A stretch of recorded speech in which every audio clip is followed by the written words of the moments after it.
आज आप देखेंगे कि नौकरी की समस्या क्यों बड़ी हो गई है और क्यों ये एक राजनीतिक मुद्दे का रूप ले रहा है।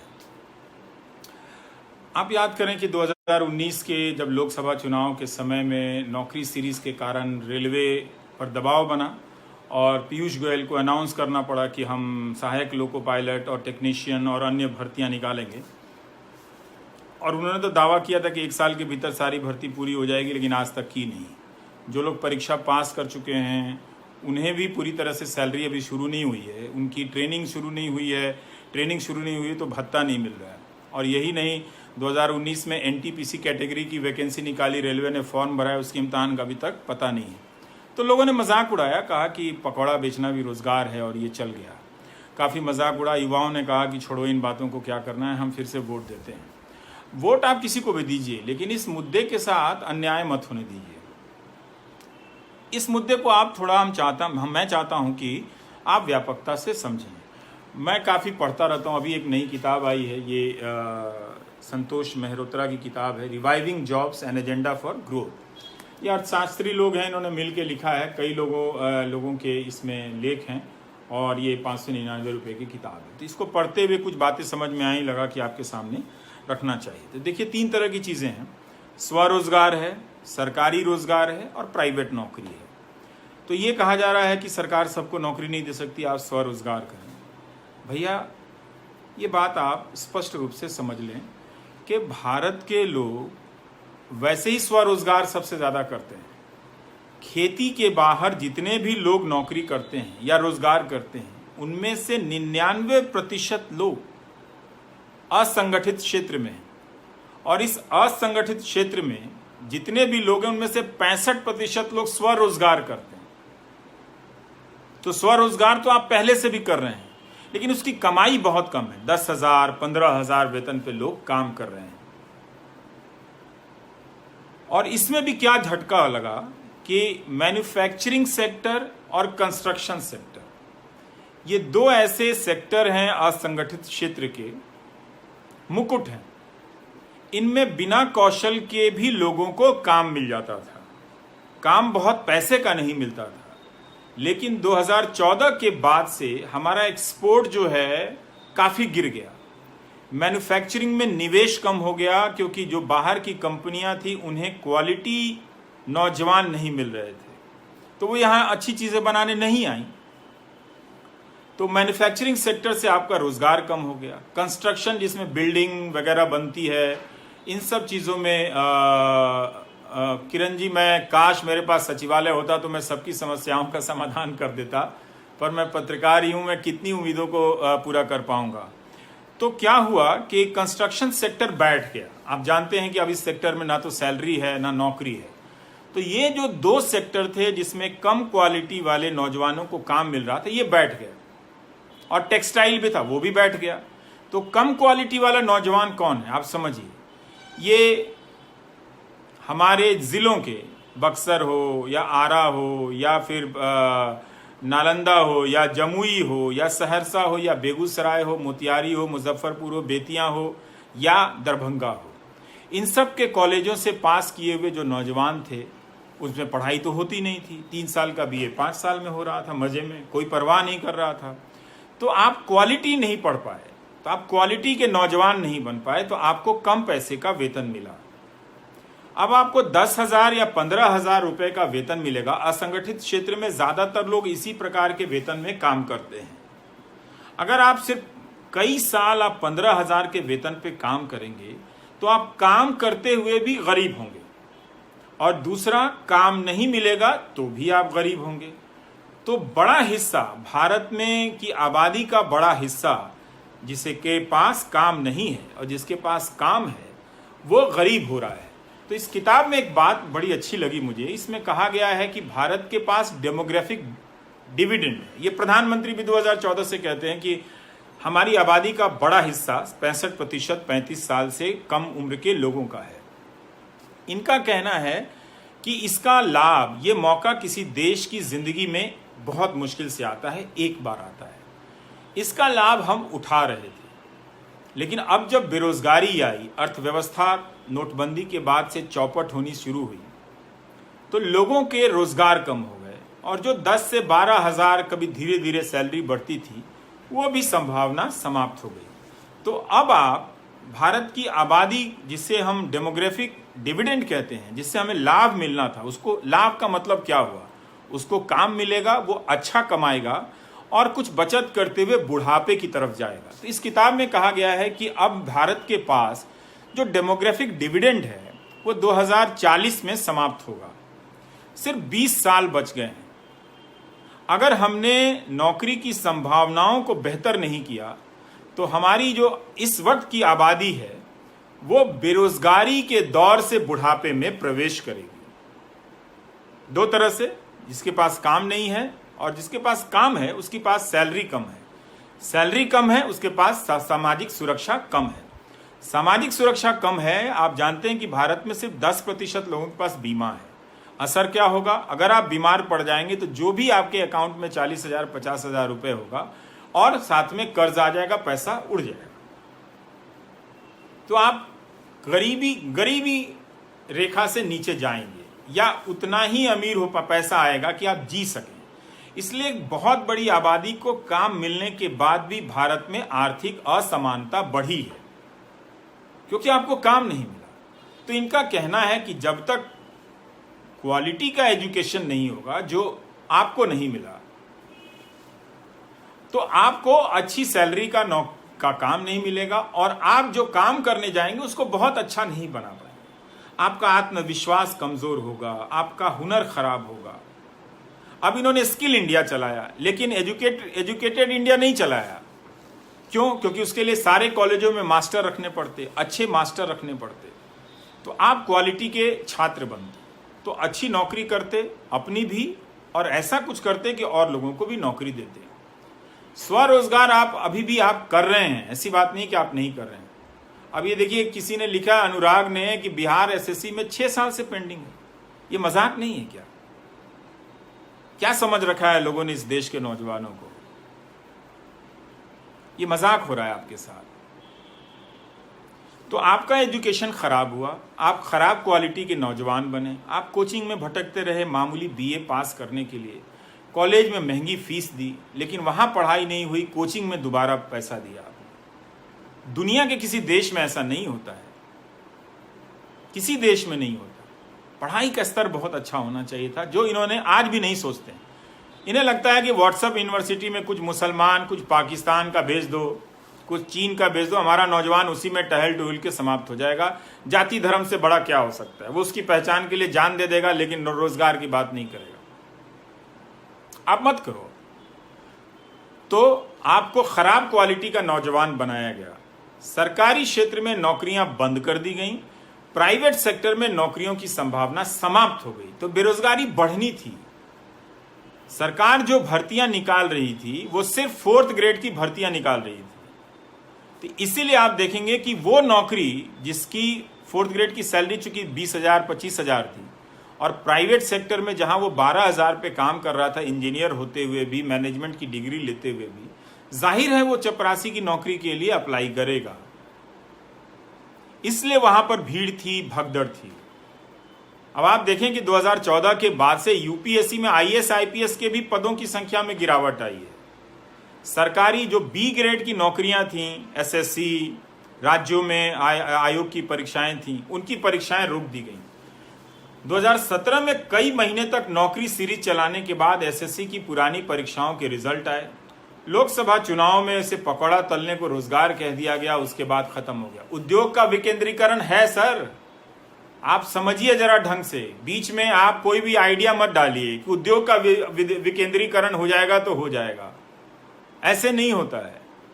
जहां केंद्रीकरण है वहां क्या नौकरी मिल रही है? वहां मशीनीकरण के कारण नौकरी कम हो गई, बिजनेस ठप हो गया, इकोनॉमी बैठ गई, तो उन लोगों ने निवेश करना बंद कर दिया। 90% आबादी जो वर्क फोर्स है वो अगर मामूली तनख्वाह पर नौकरी करेगी तो बाजार कैसे बड़ा होगा? बाजार सिर्फ मामूली चीजों का होगा। अब लिख रहे हैं इंजीनियरिंग करने के बाद भी अच्छे पैसे की नौकरी नहीं मिलती है। क्वालिटी की टीचर कैसे नहीं मिलेगा? क्या बात करते हैं शुभंकर मिश्रा जी? आप अगर अच्छी शिक्षा में निवेश नहीं करेंगे तो मिलेगा कैसे? आप कहीं से तो शुरू करेंगे। आप अभी भी नहीं कर रहे हैं। बिल्कुल है, आप क्वालिटी के टीचर हो सकते हैं। सरकारों का बजट, अभी नीतीश कुमार कह रहे हैं कि 24,000 से, अरे भाई सुजीत जी, मेरे अब्बू डीएम नहीं थे तो क्या हुआ, ये पूछने का तरीका नहीं होता है। मैं यहां महत्वपूर्ण नहीं हूं, ये व्हाट्सएप यूनिवर्सिटी के चक्कर से निकलिए। मैं यही समझाने के लिए दोबारा लाइव कर रहा हूं। पहले वाले में कैमरा थोड़ा उल्टा हो गया था। अभी देखिए, जस्टिस फॉर रेलवे अप्रेंटिस मांग रहे हैं, तो जो आपने वैकेंसी निकाली है उसकी नौकरी तो देंगे। ये डीएम थे ये कहकर आप किसका मजाक उड़ा रहे हैं? किसका? ये यही युवाओं को बांटा जा रहा है। ये बात आपको समझने की जरूरत है। सरकार हर काम शिक्षकों पर लाद दे रही है, ये योजना वो योजना। इसका मतलब 50 योजनाओं के लिए काम है उसके पास, और वो सिर्फ टीचर से करा रही है। यही चीज बैंक में हो रहा है कि वो बैंकिंग का काम छोड़ के बीमा बेच रहा है, और बीमा कंपनी जो है वो बीमा क्षेत्र में रोजगार नहीं दे रही है, वो अपना मुनाफा बड़े लेवल पे बना रही है। समझिए इस बात को।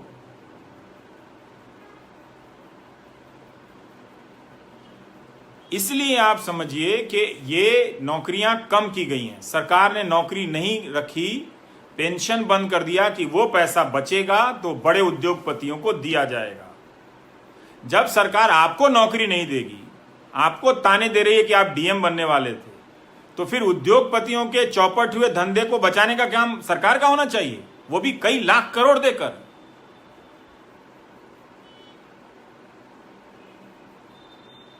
ये तो आप समझेंगे तो वो कई लाख करोड़ रुपया आप 10 उद्योगपति 100 उद्योगपति के चौपट धंधे को बचाने में आप लगा रहे हैं, उससे आप लोगों को नौकरी दीजिए। और जब आप कॉन्ट्रैक्ट की नौकरी पैदा कर रहे हैं सिर्फ इसीलिए कि लोगों को कई तरह की सामाजिक सुरक्षा की चीजें नहीं देनी होगी, तो ठेकेदार तो सरकार से 15,000 रुपए के हिसाब से कर्मचारी का पैसा लेता है और कर्मचारी को रखता है 6,000 पे। तो सरकार ही रखे, कम से कम 6,000 की जगह 15,000 तो मिलेगा। तो 3 चीजें कनेक्ट हैं, एक आपका एजुकेशन, एक अच्छी क्वालिटी की शिक्षा, और दूसरा इन दोनों से निकले हुए अच्छे क्वालिटी के स्टूडेंट, इंजीनियर। अब तो सॉफ्टवेयर कंपनी वाले बयान दे देते हैं कि 90% इंजीनियर नौकरी देने लायक नहीं है। क्यों भाई? उनसे पैसा तो आपने पूरा लिया, 4 साल उनके जीवन का लिया। अब आप कह रहे हैं कि नौकरी देने लायक नहीं है, तो फिर उस कॉलेज को बंद करना चाहिए था, उस कॉलेज से पैसा वापस करवाना चाहिए था कि कैसे आपने कह दिया।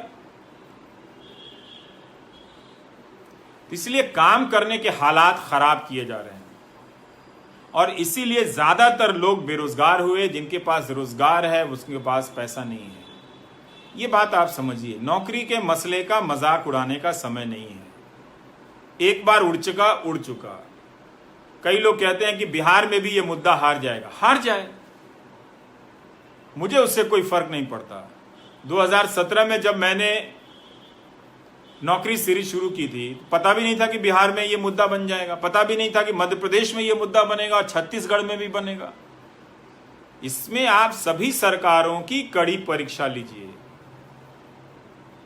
ये झुंझुना बांटा जा रहा है कि ईडब्ल्यूएस, कमजोर रूप से आर्थिक तबके के लोगों को हमने आरक्षण दे दिया। नौकरी तो दे नहीं रहे हैं आप, नौकरी क्या दी? और ईडब्ल्यूएस को भी सर्टिफिकेट मिलने में 100 दिक्कतें आती हैं, रोज मुझे लिखते हैं वो लोग। तो इसलिए आपके पास जो पैसा है, आपके पिताजी के पास, एक अच्छा कॉलेज ना होने के कारण वो कोचिंग पे खर्च कर रहे हैं, और बीमार पड़ गए तो बीमारी पे खर्च करके कंगाल हो जा रहे हैं लोग। तो इसलिए आपके पिताजी की पीढ़ी का जो भी पैसा उनके पास आता, लाभ मिलता आपके परिवार को, आपको नहीं मिल रहा है, और आप अच्छा पैसा नहीं कमा पा रहे हैं, तो आप अगली पीढ़ी को नहीं देंगे। इसलिए इस किताब की बात सही है कि 2040 में जब हम प्रवेश करेंगे तो हम बेरोजगारी से बुढ़ापे की तरफ जाएंगे। चीन की तरह नहीं कि चीन ने इसी दौर को 9 से 10% की जीडीपी में वो ले गया, जिससे उसके जवानी को, उसके नौजवानों को अच्छा काम मिला, अच्छा पैसा मिला, और वो फिर वो एजिंग में चले गए यूरोप की तरफ। भारत के पास जब ये मौका आया तो नौजवान गरीब होते हुए वहाँ पर बेरोजगारी और बुढ़ापे की तरफ जाएंगे तो बहुत तकलीफ होगी। इस बात को आप समझिए। इसलिए नौकरी का मुद्दा सिर्फ सरकारी नौकरी का मुद्दा नहीं है, सरकार को नौकरी देनी चाहिए। जब सरकार का बजट 24,000 से 2 लाख करोड़ का हुआ है, जैसा कि नीतीश कुमार कहते हैं, तो उसका काम भी बढ़ा होगा। और काम बढ़ा है तो उन्हें अच्छी नौकरी देनी चाहिए। जब खुद विधायक लोग पेंशन लेते हैं और आपको पेंशन नहीं देते हैं, बहुत सारे लोग जो रिटायर हुए हैं आपके रिश्तेदारों में, आप पता कीजिए, उनकी स्थिति बहुत खराब है। बच्चा अच्छा होगा तो, लेकिन उसके पास अपने जीवन के लिए भी वो कम कमा रहा है, तो माँ बाप की देखभाल कैसे कर पाएगा? कई बार नियत होते हुए भी वो नहीं कर पाता है और लोग बीमारी से परेशान हैं। आपको ये बात समझनी है। ये जो व्हाट्सएप यूनिवर्सिटी आती है, चुनाव के समय आ जाता है, मेरा चेहरा बदल दिया जाता है और ये सब चलता है, आप मेरा मजाक उड़ाइए, मुझे गालियां दीजिए। इतनी बड़ी सरकार, इतना बड़ा आईटी सेल अगर किसी के पीछे लग जाएगा तो लोग, मैं चाहूंगा भी तो भी लोग मेरे बारे में उल्टा सोचेंगे। आप सोचते रहिए, लेकिन आपकी जिंदगी को लंबे समय के लिए जो बर्बाद किया गया है वो बात बहुत ज्यादा सही है। इससे आप बच नहीं सकते। आपकी जिंदगी, अब जो अर्थव्यवस्था चौपट हुई है, अब अगले 10 साल में भी कुछ नहीं होने वाला है। बहुत सामान्य धक्का खाते हुए चीजें बढ़ेंगी। अब तो लोगों की सैलरियां कम हो गई। नवनीत जी ठीक लिख रहे हैं कि लंदन में रहते हैं और हेल्थ सिस्टम को और एजुकेशन सिस्टम को खत्म होते हुए देखना कितना दर्दनाक है, क्योंकि डॉक्टर नहीं है और टेक्नीशियन स्टाफ नहीं है। फार्मासिस्ट की भर्ती बंद हो गई है। आप बताइए नवनीत जी, आप लंदन के जो नेशनल हेल्थ सर्विसेज है, सिस्टम है, उसमें बिना फार्मासिस्ट की डॉक्टरों की कोई मीटिंग आपने देखी है, सुनी है? भारत में है ही नहीं। डॉक्टर को हटा दिया गया। तो एक सामाजिक रूप से ये बेरोजगार बना रहे हैं। चूंकि इनको पता है कि नौजवान ये सवाल आज ना कल पूछेगा, तो इसीलिए जब भी चुनाव आता है व्यापक पैमाने पे मुसलमान, पाकिस्तान, ये चलने लगता है। अगर यहां नहीं पैदा होता है, 2-4 लोगों को पकड़ के लाया जाता है, उनसे बयान दिलवाया जाता है, फिर कहा जाता है आप इस पे नहीं बोल रहे हैं, उस पे नहीं बोल रहे हैं। अरे भाई, हम मान लीजिए हम सब पे नहीं बोल रहे हैं, आप नौकरी पे क्यों नहीं बोल रहे हैं जो सबका मुद्दा है? ठीक बोल रहे हैं सुनोरिया साहब कि एनपीएस का सेशन अलग से कर ले। मैंने तो अभी किया, इसके पहले बताया तो कि एमपी लोग 4-4 पेंशन ले रहा है और आपसे हमसे कह रहा है कि बाजार में निवेश कर दो। मैं तो यही कह रहा हूं कि मैं अपने दफ्तर में जहां सभी योग्य लोग काम करते हैं, वहां पर भी मैं देखता हूं 2 ही 4 लोगों को मार्केट में निवेश करने आता है। बाकी सब पूछते रहते हैं, इधर उधर बौआते रहते हैं कि क्या करें। किसी के पास पेंशन का कोई इंतजाम नहीं है और आप टैक्स दे रहे हैं, मेहनत की कमाई से सरकार को टैक्स दे रहे हैं। और 4 संपादक अंग्रेजी में लिखते हैं, नहीं सरकार को अपना खर्चा कम करना चाहिए। क्यों भाई? क्योंकि सारा पैसा उठाकर बड़े उद्योगपतियों को दे देना चाहिए। आप 100 उद्योगपतियों का धंधा चला रहे हैं जनता के टैक्स के पैसे से, और जनता को आप पैसा कुछ नहीं दे रहे हैं। और आपने एक नया तरीका सुना है कि किसी को जनधन अकाउंट में 500-500 रुपया दे दो। उसकी कमाई 5,000 10,000 थी, वो तालाबंदी के कारण चौपट हो गई, 500 रुपया दे दिया। अब कह रहे हैं कि कुछ तो मिला। हाँ, कुछ क्यों नहीं मिला? मैं भी कह रहा हूं कुछ मिला, लेकिन उसके बदले आपका सब कुछ ले लिया गया। किसी को 2,000 किसान को दे दिया, किसान उसी में खुश है। बस किसान को आज ना कल समझ में आएगा कि उसका 1 एकड़ में नुकसान ही 10,000 रुपए का हो गया है, तो ये 2,000 रुपए से उसका क्या होने वाला है? आप यूनिवर्सल बेसिक इनकम दीजिए, आप सबको 10-10 हजार रुपए दीजिए। अमेरिका ने लोगों को कितने पैसे दिए जिनकी नौकरियां गई? फूल सिंह जी कहते हैं समझ में नहीं आता कैसे करें। इसमें समझने की बात है। इसमें आपको कहना पड़ेगा कि आप इसी मुद्दे पर टिके रहना चाहते हैं, आप चाहे कोई भी दल हो। ऐसा नहीं है कि कश्मीर के नौजवान और जम्मू के नौजवान आपकी तरह बेरोजगारी और नौकरी को लेकर परेशान नहीं है। ये ओपन आर्ट कह रहे हैं पूरे बिहार में सिर्फ 2 फार्मासिस्ट हैं। बताइए, अगर ऐसा है तो ये कितना भयावह है।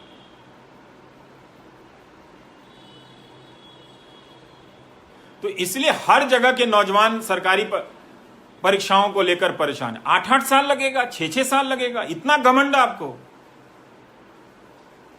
अगर आप रेलवे का इम्तिहान जो ले चुके हैं, पिछले जून में जो रिजल्ट आ गया, उनकी ज्वाइनिंग क्यों नहीं हुई थी अभी तक?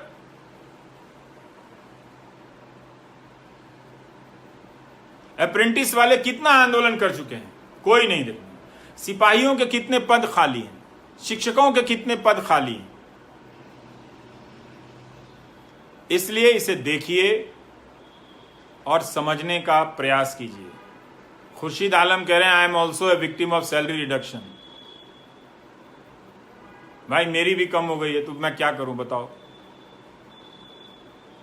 तो इसलिए आप लोग जिनकी सैलरी कम हुई है, अब सैलरी वापस होने में बहुत ज्यादा हो जाएगा, बहुत समय लगेगा। किसी ने कनाडा से लिखा है, बनर्जी साहब ने, कि कनाडा में सबने, सरकार ने सबको $2000 पर मंथ दिया है। हरसिमरनजीत सिंह ने लिखा है, कमाल है। तो हमारी जिंदगी बर्बाद हो रही है, बर्बाद की जा रही है धर्म से जोड़कर। इस धर्म को कोई खतरा नहीं है, आपकी जिंदगी को खतरा है इस धर्म की राजनीति से। ये बात आप समझें। हर चुनाव में ये भय क्यों पैदा किया जाता है? फिर आप एक ईमानदार पुलिस व्यवस्था, जांच व्यवस्था क्यों नहीं बनाते हैं? फिर क्यों ये आप काम करते हैं कि इलाहाबाद हाईकोर्ट को कहना पड़ता है कि किसी को झूठे आरोप में फंसाकर गौरक्षा कानून में भर्ती कर दिया जाता है, जेल में बंद कर दिया जाता है। गौरक्षा के नाम पर आजादी के समय से बड़े बड़े जमींदारों ने, लोगों ने लाखों एकड़ जमीनें दान दी कि हमारी गाय माता अच्छे घास का भोजन करेंगी। उन सारी जमीनों पर कब्जा हो गया है। ग्राम प्रधानों में भी, ग्राम सभाओं की जमीन पर भी, चारागाह की जमीन पर कब्जा हो गया है। लेकिन इस मसले को लेकर एक धर्म विशेष के खिलाफ अभियान कितना फैलाया जाता है। एक रिपोर्टिंग आपने उस गोदी मीडिया पर देखी है कि एक गांव की चारागाह की जमीन है जिस पर किसी दबंग ने कब्जा कर लिया है, और वही आदमी अपने जिले के मुख्यालय में बैठकर गौ रक्षा की राजनीति करता है। हमारी गौ माताएं, तकलीफ होती है देखकर। दिल्ली का घर फ्लैट का है, वरना पटना में और अपने गांव में हम गाय पालते थे, और हमारे यहाँ जो सब्जी काटी जाती थी उसको बहुत इज्जत से काटी जाती थी। हम जमीन पर नहीं रखते थे, टोकरी में रखते थे। उसको उठा के गौ माता को पहले खिलाते थे। उसको हरा हरा देख करके उसे हरा कुछ मिला है तो तबीयत खुश हो जाती थी। आज यहाँ दिल्ली की सड़कों पर आज तक मैं देखता हूं कि गौ माता प्लास्टिक की थैली और कचरे में खा रही है। ये मैंने अपने बचपन में गायों को खाते नहीं देखा था, कभी भी नहीं देखा था। तो गायों के लिए कोई अच्छा ढंग का हुआ। आप जाकर देखिए, कुछ गौशालाएं बनाई गई, उसमें भी राजनीति हुई। खाने पे गायों के खाने के लिए नहीं है। हमने तालाबंदी के दौरान दिल्ली में किया था, गौ माताओं को खाने के लिए कुछ नहीं, राजनीति के लिए सब है। कीजिए, आप आंदोलन चलाइए कि गौ रक्षा, गौ के लिए जो चारागाह की जमीन गायों के लिए दी गई थी, उन जमीनों पर कब्जा हटाया जाए। वो राजनीति कीजिए ना। हर बात में मेरा आईटी सेल प्रचार करता है, तरह तरह की चीजें बनाता है। लोग पूछता है आपके खिलाफ वायरल हो रहा है। मैं क्या करूं भाई? एक अदना से पत्रकार के पीछे सरकार लग जाए, इतना बड़ा आईटी सेल लग जाए, पॉलिटिकल पार्टी लग जाए, उसके लाखों समर्थक लग जाएं। मैं जिंदा हूं, यही बहुत है। आप लोगों की दुआ से मैं क्या कर सकता हूं? लेकिन आप जिसे समर्थन देना है उसे दीजिए, लेकिन कहिए कि भाई रोजगार के सवाल पर आइए, बात रोजगार की कीजिए। ये हिंदू मुसलमान के फ्रेम में, ये जाति धर्म के फ्रेम में अब मत रखिए। ईडब्ल्यूएस वाले भी समझ लें, जब सरकारी नौकरी नहीं होगी तो इस आरक्षण का कोई मतलब नहीं है। ये नहीं चलेगा कि 17 सितंबर को नौजवान प्रदर्शन कर रहा है नौकरी के लिए, तो न्यूज चैनल नहीं दिखा रहे हैं। हाँ शेखर गर्ग साहब, मैं किसी क्रांति की आशा नहीं कर रहा हूं। मैं जानता हूं नौजवानों को, ये मेरी बात सुनकर धर्म जाति पर ही वोट देंगे, कहीं भी, किसी भी चुनाव में, मुझे पता है। लेकिन मेरा काम है सही बात कहना, मैं कहूंगा।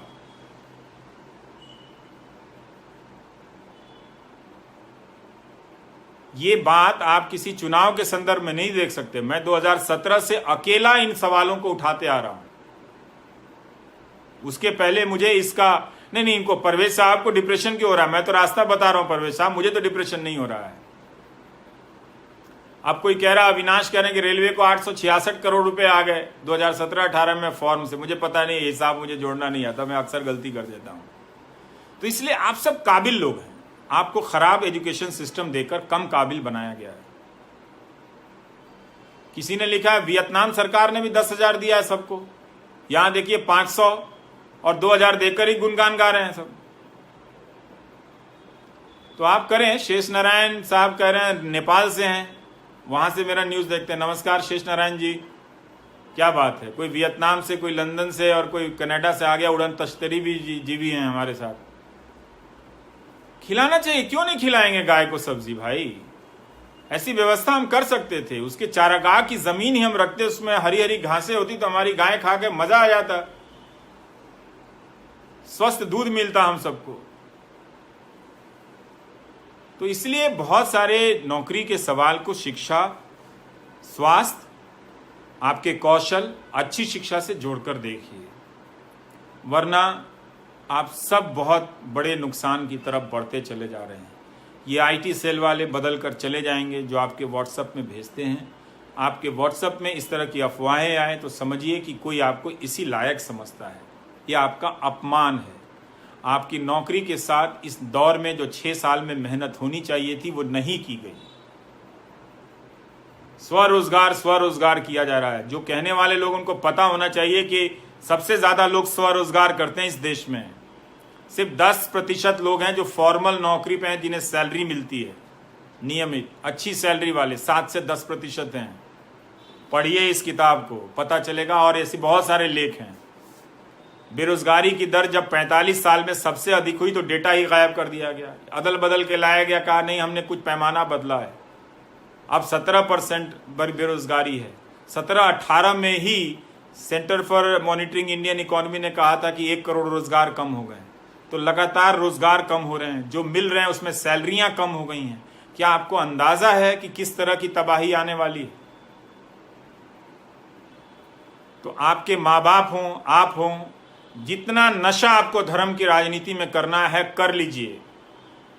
वक्त अब आपको नहीं मिलेगा, वक्त गुजर गया। अब अगला 10 साल हम मामूली तरक्की के लिए भी तरसेंगे जिस हालत में पहुंचा दिए गए हैं। मामूली, राज्यों के पास पैसे नहीं हैं, सैलरियां अब नहीं मिलेंगी समय पर। तो आप देख लीजिए हमारा क्या है, हम तो गाली सुनते रहते हैं, आप सुनाते रहेंगे। तो आप देख लीजिए कि उसमें क्या है। मेरी कोई बड़ी बात नहीं है, मेरी परेशानी कोई बहुत महत्वपूर्ण चीज़ नहीं है, पर मैं बड़े फलक पर देखता हूँ तो ऐसा कोई तबका नहीं मिलता है मुझे जो परेशान नज़र ना आ रहा। आपकी जवानी है साहब, अच्छी नौकरी नहीं मिलेगी। कितने क्वालिटी के लोग हैं। मान मुझे तो 4-5 शिक्षक मिले थे, उन्होंने मेरी ज़िंदगी बदल दी। कैसे बदली? उन्होंने मुझे अच्छी किताबें दी, उन्हें मुझे पढ़ना सिखाया, वरना मैं रट रहा था किताबों को। मैं नहीं समझता था कि मैं ये किताब क्यों पढ़ रहा हूँ। सिर्फ 4-5 टीचर ने मेरे पूरे क्लास के लड़कों को बदल दिया और वो सब अच्छी नौकरी में गए, अच्छे काबिल लोग बने। लेकिन आपका गणित भी बहुत अच्छा है, नैसर्गिक रूप से आप बहुत प्रतिभाशाली हैं, बहुत व्यवहारिक चीज़ें आती हैं, लेकिन आपने 3 साल का जो बीए में एडमिशन लिया उसी में आपका कबाड़ा कर दिया गया। चाहे आप इंजीनियरिंग में गए हों, चाहे आप उसमें गए हों, और फिर आपकी आर्थिक स्थिति खराब कर दी गई। आप काबिल नहीं हैं। जब काबिल नौजवान बाजार में जाता है तो वो मोल भाव करता है। वो कुछ दिन के लिए भले कम पर काम कर ले, लेकिन ज्यादा काम करने की उसमें सलाहियत पाता है, योग्यता आती है, वो कुछ और बिजनेस कर सकता है। ऐसा क्यों है कि असंगठित क्षेत्र में ज्यादातर लोग 10,000 15,000 की नौकरी करते हैं, बहुत तकलीफ में नौकरी करते हैं। लेकिन इस देश में धर्म की राजनीति ने आप सबको बर्बाद कर दिया है। आप नौजवान अब किसी लायक नहीं रहे। इससे निकलना आप मत समझिए कि फेसबुक लाइव देखकर आप निकल जाएंगे, ना ही मैं आपसे कोई उम्मीद करता हूं। मैंने तो लिखा है कि मैं भारत के युवाओं से 3.5% उम्मीद करता हूं। मुझे सब असलियत पता है दोस्तों, कि इस लाइव के बाद आप क्या कहेंगे। सब समाज की सारी व्यवहारिकताओं, अनैतिकताओं को मैं जानता हूं। भारत का समाज जो है, आप अपने घर में, परिवार में, आसपास किसी आयोजन प्रयोजन में देखेंगे, अनैतिकताओं से भरा हुआ समाज है।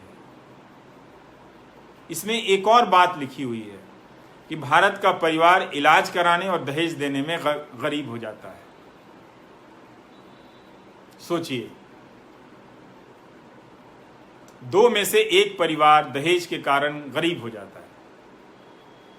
अब लिखे हैं, पारिदा साहब लिख रहे हैं कि एनआईटी से हैं लेकिन उन्हें नौकरी नहीं मिली है। अब भाई परीक्षाएं अब नहीं होंगी, प्राइवेट सेक्टर में नौकरी नहीं है, सरकार नौकरी देना नहीं चाहती है, क्योंकि रेटिंग एजेंसियां कहेंगी कि आप तो अपना खर्चा बढ़ा रहे हैं। जैसे ही सरकार 10 लाख करोड़ 4 उद्योगपतियों को दे देगी, रेटिंग एजेंसियां वाहवाही करेगी। इस चक्र में हम फंस गए हैं। इसीलिए हो सकता है मेरी बातें सही ना हो, पर्याप्त ना हो, मुझे झारखंड का भी पता है दोस्त, मैं सब सरकार का बोल रहा हूं। जरूर इस मुद्दे पर फोकस मेरा केंद्र सरकार के कारण गया था, और उस फोकस को अभियान की तरह करने के बाद भी आज देखिए कि रेलवे की जो भर्तियां हैं वो पूरी नहीं हुई हैं। तो आपको तय करना है कि आप इस अफीम को, धर्म के खतरे के अफीम को लेकर कब तक जीना चाहते हैं। कई नौजवान लिखते हैं कि मैं तो बदल गया हूं, मैं अपने पिताजी का क्या करूं, वो दिन रात गोदी मीडिया देखते रहते हैं। होता है, ड्रग एडिक्ट हो जाते हैं लोग, इतना आसान नहीं है उनको उस चंगुल से निकाल पाना। बहुत मेहनत करनी पड़ेगी इस समाज को नए स्वरूप से गढ़ने के लिए। सरकारों का पुनर्गठन करना पड़ेगा, आर्थिक नीतियों पर हमारी सोच बदलनी पड़ेगी। 50-50 किलोमीटर का एक जिला है, 20 एकड़ की जमीन में घर में डीएम रह रहा है।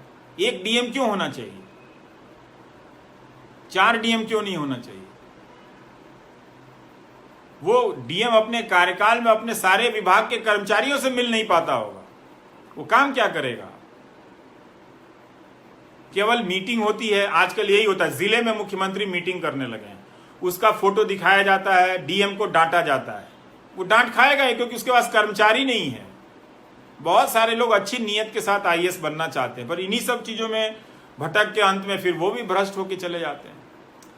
तो मैं अब आप सबसे विदा लेता हूं, और बहुत बहुत शुक्रिया, दोबारा आपने मेरा लाइव सुना।